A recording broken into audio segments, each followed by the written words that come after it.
Assalamualaikum warahmatullahi wabarakatuh. Jumpa lagi dengan mata kuliah statistika dan dosen pengampu Dr. Pomowari Adi SPD MOR. Kami dari tim penyusun kelompok 2 akan mempresentasikan terkait bagaimana cara menggunakan aplikasi SPSS dan juga apa saja materi yang akan kita pelajari. Berikut ini. Kelompok 2 itu terdiri dari 4 anggota, yaitu ada Mas Anggi, ada Mbak Putsaina, ada Mbak Dian, dan ada saya sendiri, Rohadi Setiawibowo. Pada kali ini, poin pelajaran yang akan kita pelajari adalah yaitu hipotesis, uji Z-score, uji prasyarat analisis, dan uji T-score. Apa sih itu hipotesis? Hipotesis secara konseptual diartikan sebagai dugaan sementara atau jawaban sementara sebelum melakukan sebuah penelitian. Lalu, hipotesis statistika sebagai dugaan sementara tentang parameter atau ukuran populasi dilakukan secara rangkaian tes atau pengujian yang berisikan aturan.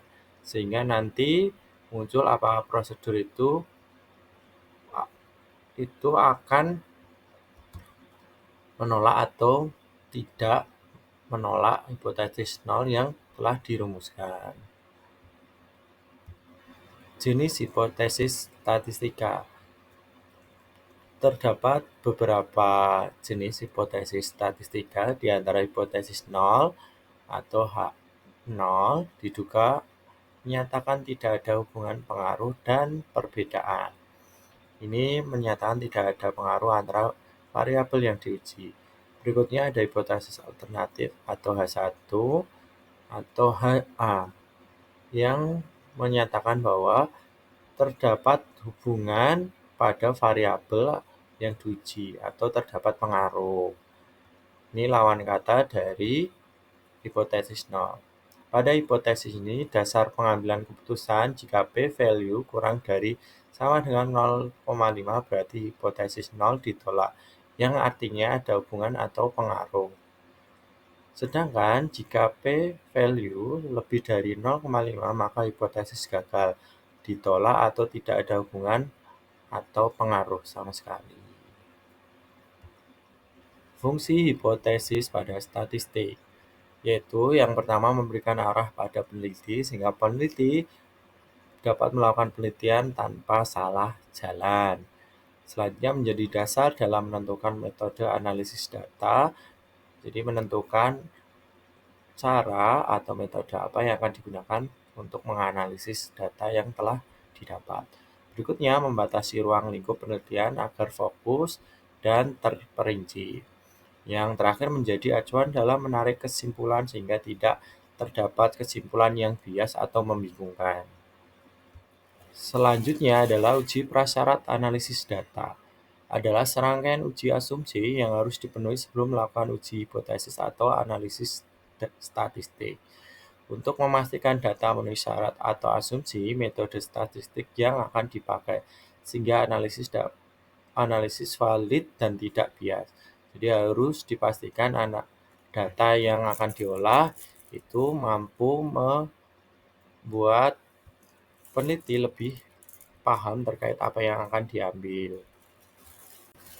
Kenapa sih harus uji prasyarat analisis data terlebih dahulu? Jadi sebelum mulai harus ada uji prasyarat analisis data. Kenapa sih harus seperti itu? Yaitu adalah setelah mengumpulkan data terdapat serangkaian uji prasyarat analisis yang nantinya disesuaikan dalam penelitian yang menyatakan pengaruh dan menyatakan hubungan uji yang dilakukan berbeda. Jadi kalau tidak dilakukan terlebih dahulu uji prasyarat, data yang didapat bisa jadi menjadi bias dan susah untuk dikerucutkan dan diputuskan hasilnya secara baik.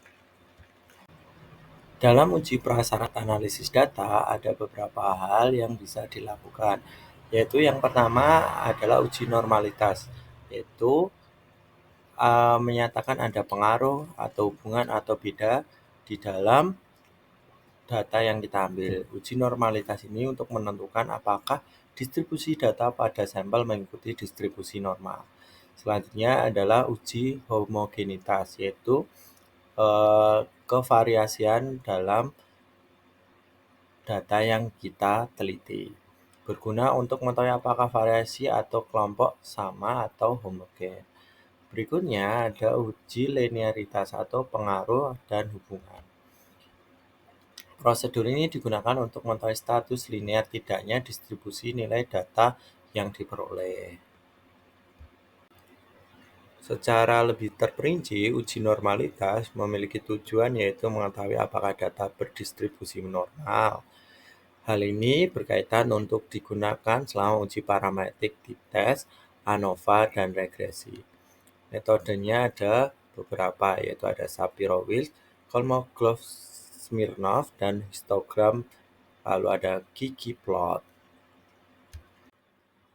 Siapkan data terlebih dahulu, kemudian copy datanya yang sudah siap ke aplikasi SPSS melalui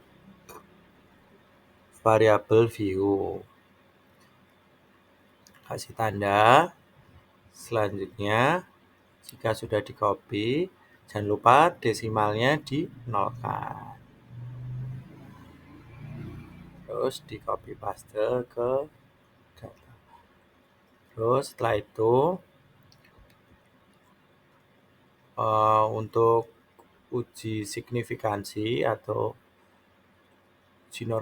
uji normalitas, yaitu pilih ke analyze, regresi, linear, terus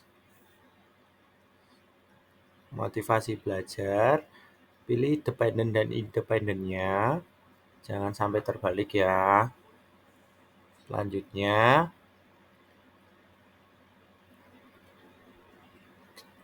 klik statistik, terus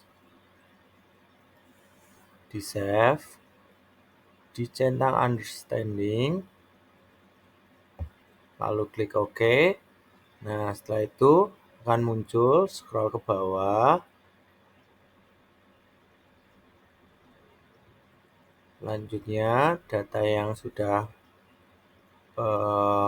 muncul itu dirubah ke normal,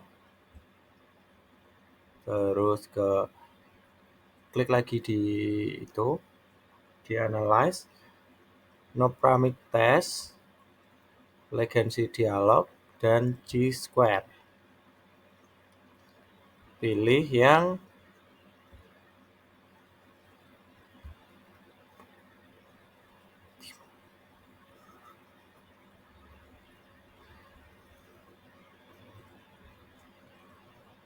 pilih yang understanding, terus klik centang normal, klik OK.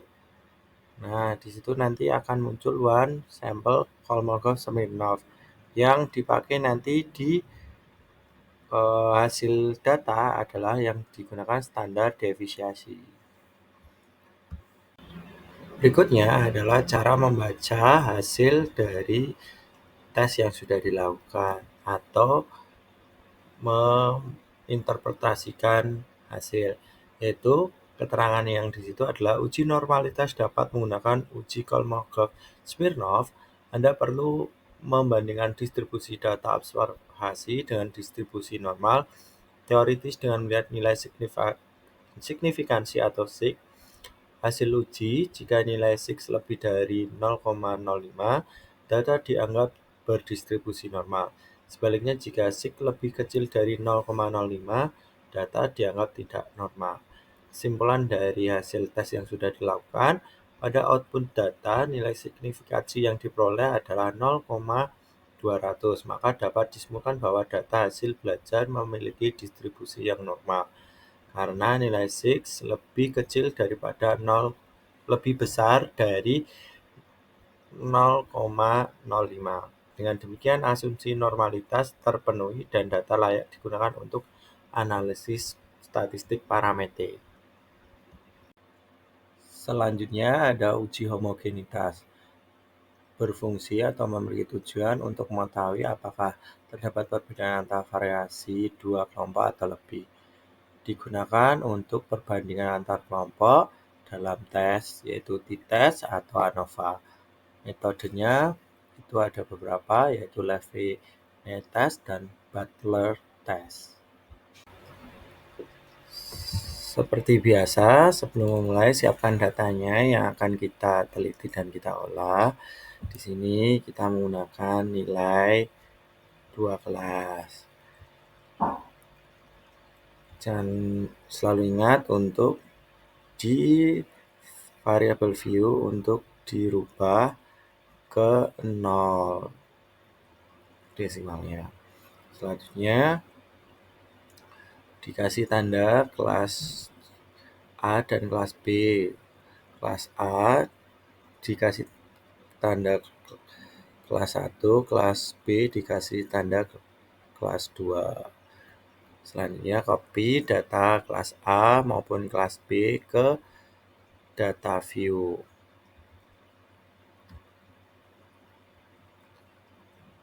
Setelah semua data di copy, selanjutnya adalah menganalisisnya, yaitu dengan klik analyze, terus compare mean, terus one way ANOVA.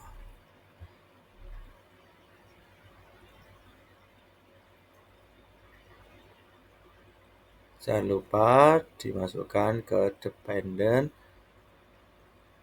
class dan factor. Kemudian diklik homogeneous of variable test. Klik OK. Selanjutnya OK. Nah, akan muncul test of homogeneity variable. Setelah itu dilanjutkan dengan klik analyze, deskriptif statistik, lalu pilih explore, kelas, si belajar dimasukkan di dependent, lalu pilih provide power estimation, continue, terus klik OK. Nah, scroll ke bawah sampai menemukan tes homogeneity of variable. Dilihat sin-nya itu ada dapat 0,01.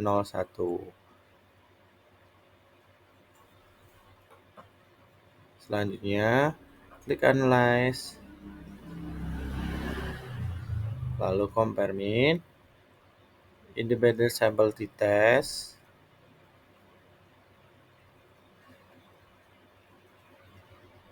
terus masukkan ke test variable s, terus yang tadi grup 1 itu kelas A, grup 2 itu kelas B.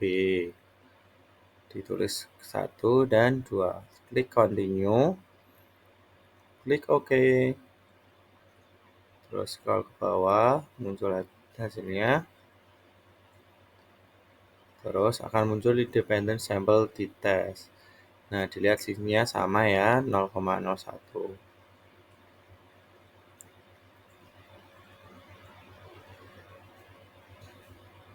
Oke, selesai tesnya.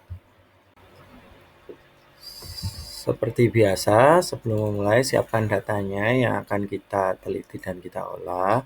Di sini kita menggunakan nilai 2 kelas. Jangan selalu ingat untuk di variable view untuk dirubah ke 0 desimalnya. Selanjutnya dikasih tanda kelas A dan kelas B. Selanjutnya dari interpretasi homogenitas, yaitu sesuai hasilnya adalah dengan syarat sebagai berikut. Uji homogenitas dengan Levine's test homogeneity of variance dengan dasar penghitungan mean median atau median and adjust DF, serta trim mean. Jika nilai 6 lebih dari 0,05, data tidak ada penyimpangan dan dianggap homogen. Sebaliknya, jika lebih kecil dari 0,05, data ada penyimpangan dan dianggap tidak homogen. Dari uji tes yang kita lakukan tadi, memiliki kesimpulan sebagai berikut. Dari hasil uji homogenitas varians menggunakan uji Leavitt, diperoleh nilai signifikansi sebesar 0,001 sampai 0,003, yang semuanya lebih kecil dari 0,5. Dengan demikian dapat disimpulkan bahwa varians data hasil belajar antar kelompok tidak homogen. Selanjutnya ada uji linearitas. Tujuannya untuk mengecek apakah hubungan variabel bebas X dan terikat Y berbentuk linear digunakan untuk analisis regresi linear. Metodenya ANOVA Test for Linearity. Berikut ini adalah tutorial cara melakukan uji linearitas. Dapat disimak dan diperhatikan secara seksama ya. Yang pertama pasti harus disiapkan data yang akan dites atau dilakukan pengujian. Bisa disimak secara seksama, langkah-langkahnya sebagai berikut. Berikut ini adalah tutorial cara melakukan uji linearitas. Dapat disimak dan diperhatikan secara seksama ya. Yang pertama pasti harus disiapkan data yang akan dites atau dilakukan pengujian. Bisa disimak secara seksama, langkah-langkahnya sebagai berikut. Berikut ini adalah tutorial cara melakukan uji linearitas. Dapat disimak dan diperhatikan secara seksama ya. Yang pertama pasti harus disiapkan data yang akan dites atau dilakukan pengujian. Bisa disimak secara seksama, langkah-langkahnya sebagai berikut.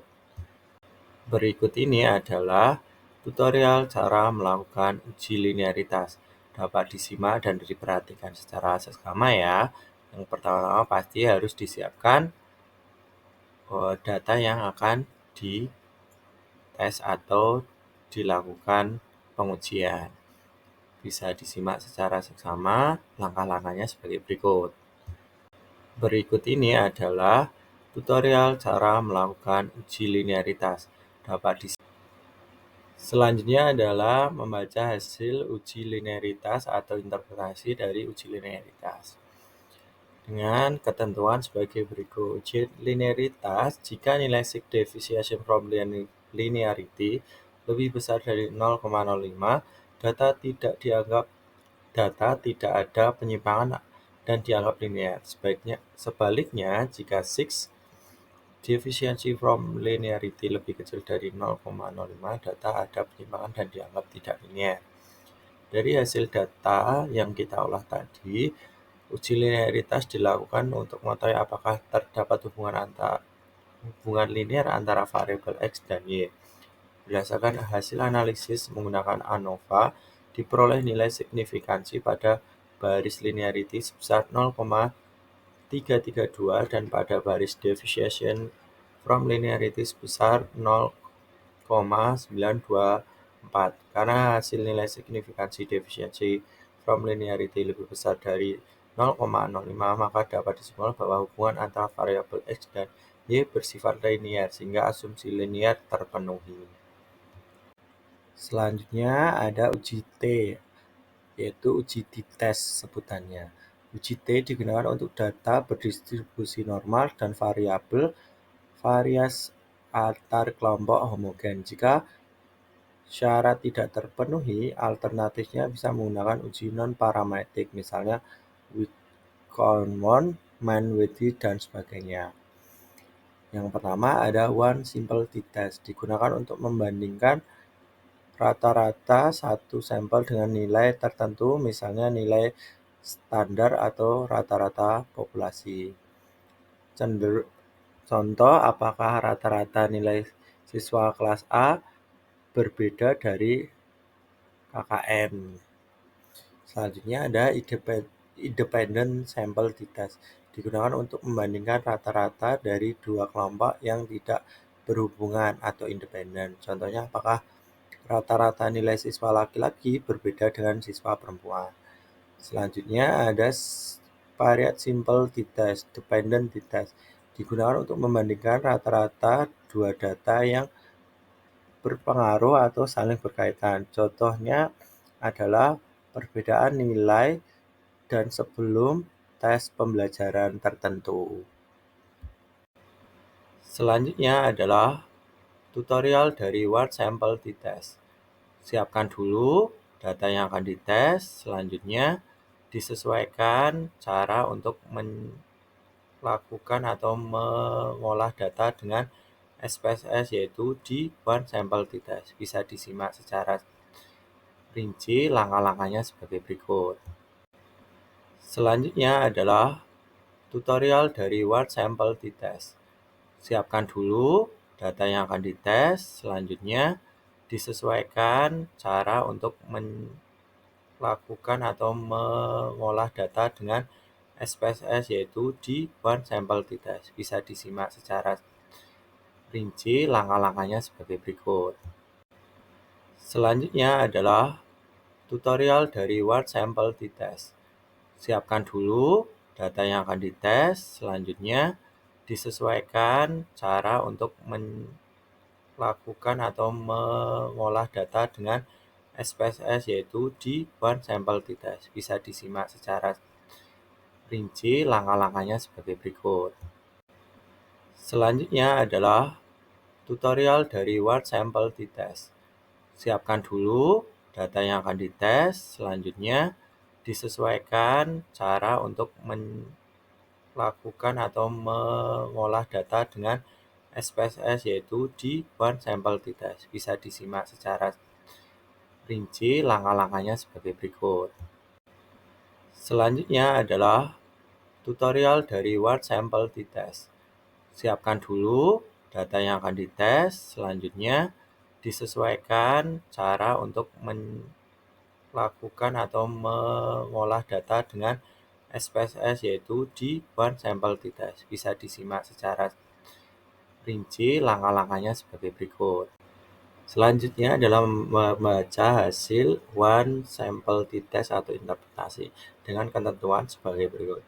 Uji one sample t-test digunakan untuk mengetahui apakah rata-rata sampel berbeda secara signifikan dengan nilai tertentu, misalnya standar, target, atau nilai tengah teoritis. Jika nilai Six lebih besar dari 0,05, maka terdapat perbedaan yang signifikan antara dua sampel yang berbeda. Jika nilai Six lebih kecil dari 0,05, maka tidak terdapat perbedaan yang signifikan antara dua sampel yang berbeda.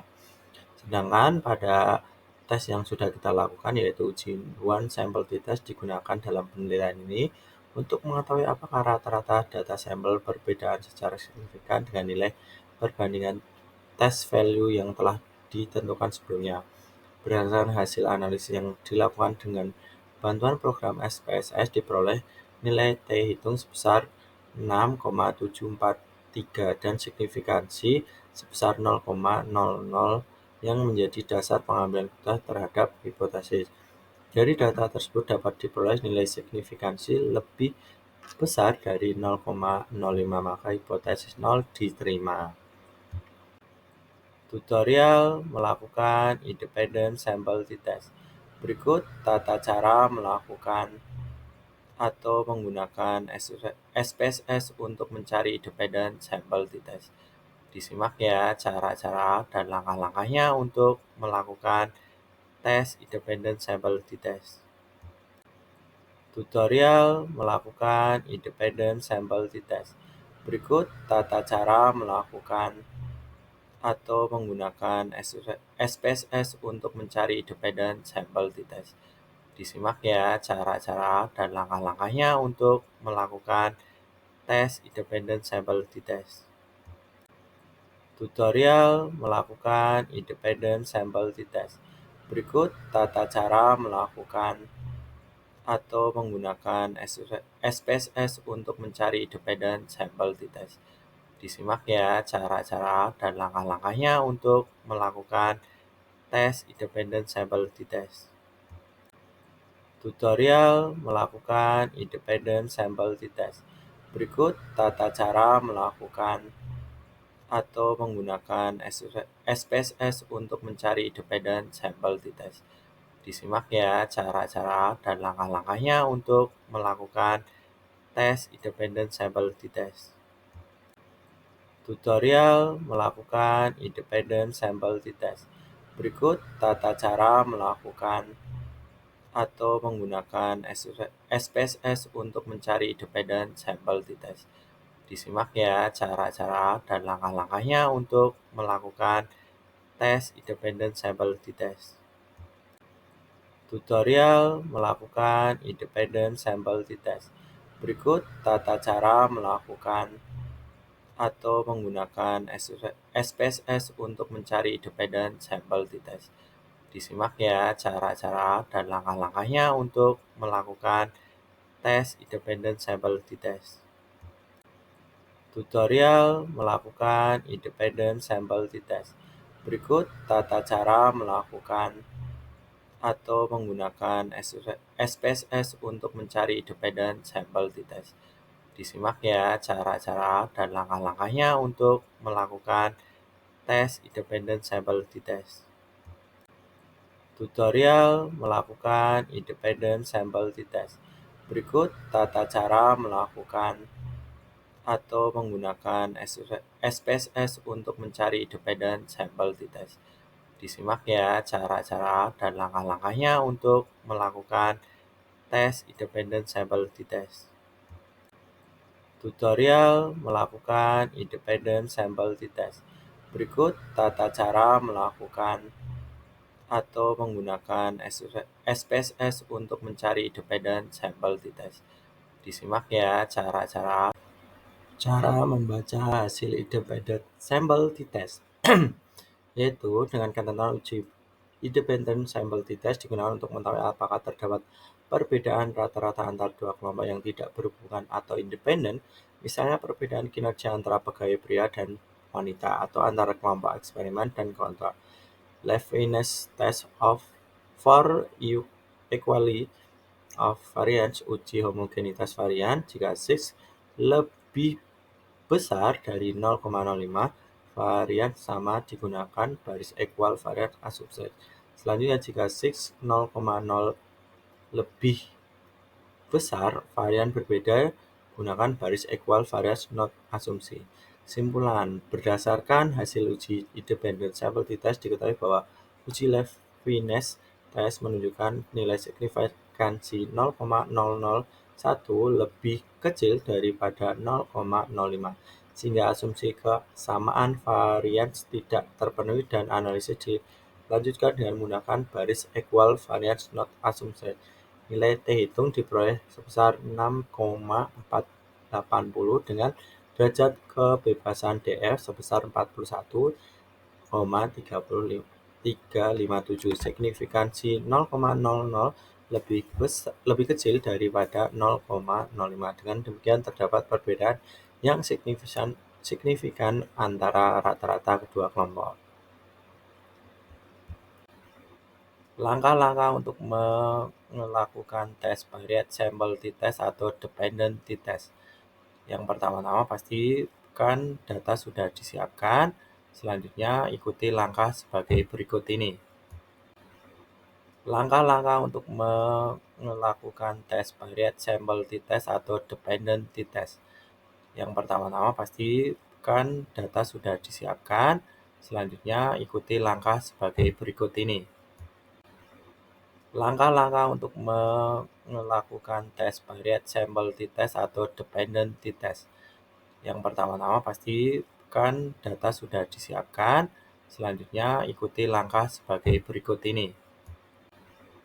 Langkah-langkah untuk melakukan tes variate sample test atau dependent test. Yang pertama-tama pastikan data sudah disiapkan. Selanjutnya ikuti langkah sebagai berikut ini.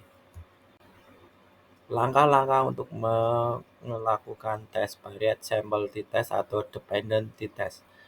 Yang pertama-tama pastikan data sudah disiapkan. Selanjutnya ikuti langkah sebagai berikut ini. Langkah-langkah untuk melakukan tes variate sample t-test atau dependent t-test. Yang pertama-tama pastikan data sudah disiapkan. Selanjutnya ikuti langkah sebagai berikut ini.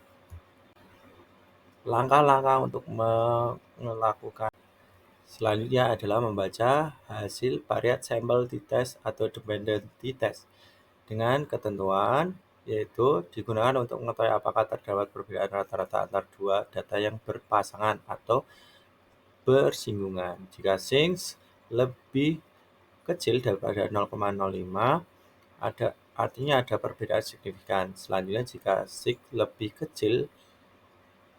lebih besar dari 0,05 tidak ada perbedaan signifikan. Berdasarkan hasil tes dengan SPSS diperoleh nilai signifikansi dihasilkan adalah 0,00 lebih kecil dari 0,05. Hal ini menunjukkan bahwa terdapat perbedaan rata-rata yang signifikan antara data sebelum dan sesudah perlakuan intervensi.